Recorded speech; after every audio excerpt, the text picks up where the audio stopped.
लेकिन बात जो सब जगहों पे हो रही है, सोशल मीडिया पे हो रही है, वो हो रही है ऑस्ट्रेलिया और जिम्बाब्वे के मैच के हवाले से। नसीम भाई, बड़ा अपसेट है कि बहुत? ऑस्ट्रेलिया जैसी रिसेंट पास में क्रिकेट खेल रहे हैं, पाकिस्तान से 3-0 वाइट वॉश हुए गो के। वो जिस कंडीशन में आए थे भाई, वो 45 डिग्री से आए थे उस वक्त वहाँ पे। यहाँ पे लाहौर में 6-7 डिग्री था। जिस रात को आए अगले दिन मैच खेल रहे हैं, शाम में आने के बाद कोई प्रैक्टिस नहीं है, कोई मौसम से हम आंग नहीं थे, तो वो 3-0 हारे, वो समझ में आता है। पाकिस्तान ने इतना मार्जिन नहीं होना चाहिए था। 111 रन से हम तीसरा मैच जीते, 93 से हम दूसरा मैच जीते। लेकिन यहाँ तो वो मौसम से, कंडीशन से पूरी तरीके से हम आहंग हो गए थे। आई थिंक उनके जो 3 मेन फास्ट बॉलर्स हैं, उनका अपना एक करिश्मा ज़रूर है, कमिंस, हैज़लवुड और स्टार्क का। वो तीनों अवेलेबल नहीं है।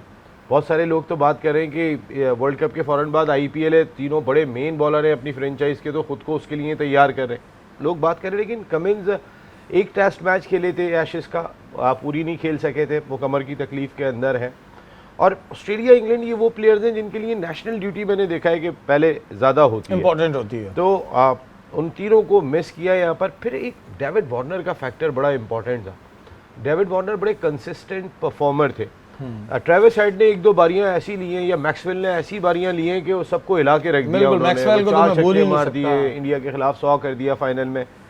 लेकिन कंसिस्टेंट परफॉर्मर नहीं है मैक्सवेल, अगर आप उठा के देखेंगे कंसिस्टेंट परफॉर्मर नहीं है ट्रेविस हेड। उन्होंने एशेज़ अभी बहुत अच्छी खेली, बहुत रन स्कोर किए, लेकिन मैं ये देख रहा हूँ कि डेविड वार्नर की कमी टॉप ऑर्डर के ऊपर यहाँ महसूस की जा रही है।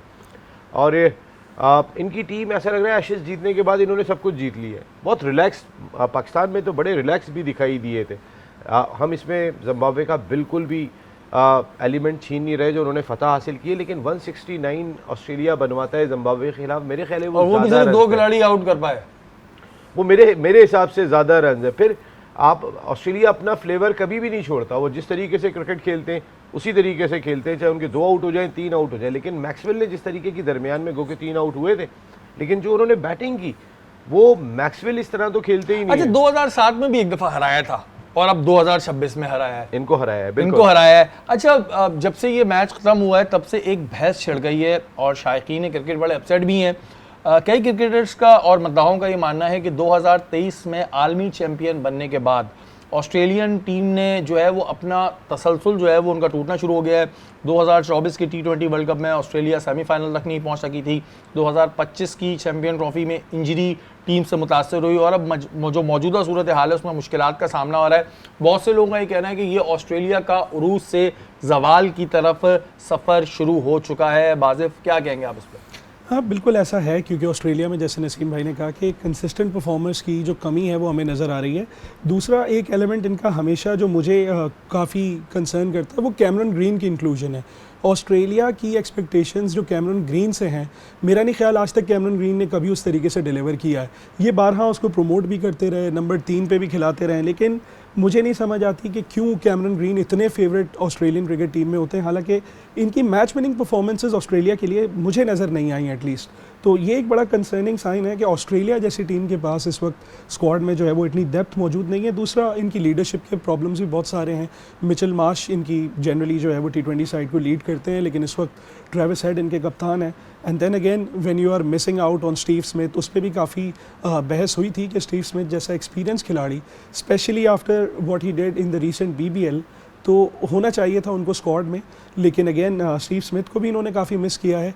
और जैसे नसीम भाई ने कहा कि पैट कमिंस, मिचेल स्टार्क और हेज़लवुड की जो पेस बैटरी है वो तीनों अवेलेबल नहीं है। तो अगर आप इनका पेस अटैक देखें, वही बात कि 2 आउट सिर्फ कर सके, और 169 was still a very good score compare to the pitch, क्योंकि ऑस्ट्रेलिया जैसी टीम भी उसे चेज़ नहीं कर सकी। तो वो पेस फैक्टर जो है ना, वो भी कहीं ना कहीं इनकी लाइनअप में मिसिंग है। तो क्या अब इनके साथ भी वही मसले शुरू हो गए जो पाकिस्तान के साथ होते हैं? ये मसले क्या अब ऑस्ट्रेलिया में भी शुरू हो गए? देखिए, क्योंकि इंडिया ऑस्ट्रेलिया से डरता है। आपने एक चीज़ कही थी, हर उरूज का जवाल है। बिल्कुल। अभी बाज़िफ ने अच्छी बात की कि अब वो उन प्लेयर्स पे डिपेंड कर रहे हैं, जैसे कैमरून ग्रीन के ऊपर, कि उनके पास वो जो एलिमेंट T20 के हुआ करते थे वो मिसिंग कर रहे हैं।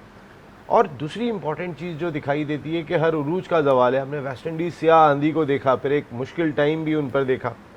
ऑस्ट्रेलिया की टीम को एक वक्त में बहुत स्ट्रॉन्ग देखा, फिर कमज़ोर देखा, फिर स्ट्रॉन्ग देखा, अब फिर ये स्ट्रॉन्ग उनका बड़ा लंबा पैच चला। लेकिन आता है डिक्लाइन, और इस वक्त डिक्लाइन इनका भी दिखाई दे रहा है। अभी थोड़े अर्से पहले पाकिस्तान का भी डिक्लाइन दिखाई दे रहा था। हम भी टैलेंट तलाश कर रहे थे कि हम 11 में किसको शामिल करें, हमें समझ में नहीं आ रहा था। उसमें बाबर और रिजवान ने जो एज ए ओपनर बन के पाकिस्तान टीम को बहुत नुकसान पहुंचाया था, जिसकी वजह से हम आज भी 5-5 ओपनर्स के साथ मैदान में जा रहे हैं। भाई उनकी जो जगह थी अपनी जगह पे खेलते, जो जेन्युइन ओपनर थे आप उनको खिलाते। आपने दोनों ने ओपनर की जगह ली थी, आप दोनों ओपनर नहीं थे।